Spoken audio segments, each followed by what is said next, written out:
అండి, నమస్తే. ఈరోజు మీతో ఒక విషయం షేర్ చేసుకోవాలనుకున్నా. రీసెంట్గా మా ఫ్రెండ్ డెలివరీ అయ్యిందని తెలిసి వాళ్ళ ఇంటికైతే వెళ్ళాను. అక్కడికి వెళ్ళాక తెలిసింది నా ఫ్రెండ్కి అయ్యింది నార్మల్ డెలివరీ కాదు, సిజరేన్ అని.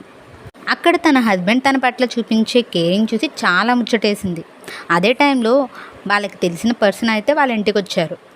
ఆయన వచ్చి రాగానే నా ఫ్రెండ్ వాళ్ళ హస్బెండ్తో, ఏరా మరీ ఓవర్ యాక్షన్ చేస్తున్నట్లేదు, మా వైఫ్ కూడా డెలివరీ అయ్యింది, 3 months వాళ్ళ అమ్మ వాళ్ళు చూసి పంపించేశారు, నువ్వేంటో ఈ ప్రపంచంలో నీ వైఫ్ ఒకటే డెలివరీ అయినట్టు ప్రతిదీ చేస్తున్నావు అని అన్నారు. ఆ మాటల కోపంతో, నీ వైఫ్కి అయింది నార్మల్ డెలివరీ, కానీ నా వైఫ్కి అయింది సిజరిన్.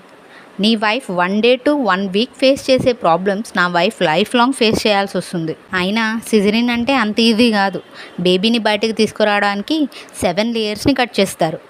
ఆ 7 layers నార్మల్గా సెట్ అవ్వడానికి మినిమం 2 years పడుతుంది.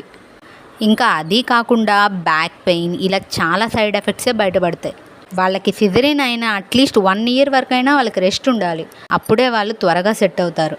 అయినా ఈ టైంలో వాళ్ళకి సపోర్టివ్గా ఉండాలి, కానీ స్ట్రెస్ పెట్టకూడదు అని చాలా బాగా చెప్పారు.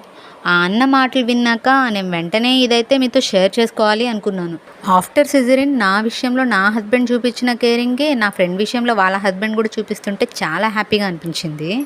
అయినా అర్థం చేసుకునే వాళ్ళు పక్కన ఉంటే ఎంత పెయిన్ అయినా భరించేయచ్చు. అదే అర్థం చేసుకొని వాళ్ళు పక్కన ఉంటే గుండు సూది గుచ్చుకున్న గుణపం దింపినట్టే. వీడియో నచ్చితే ప్లీజ్ లైక్ చేసి షేర్ చేయండి. Thanks for watching.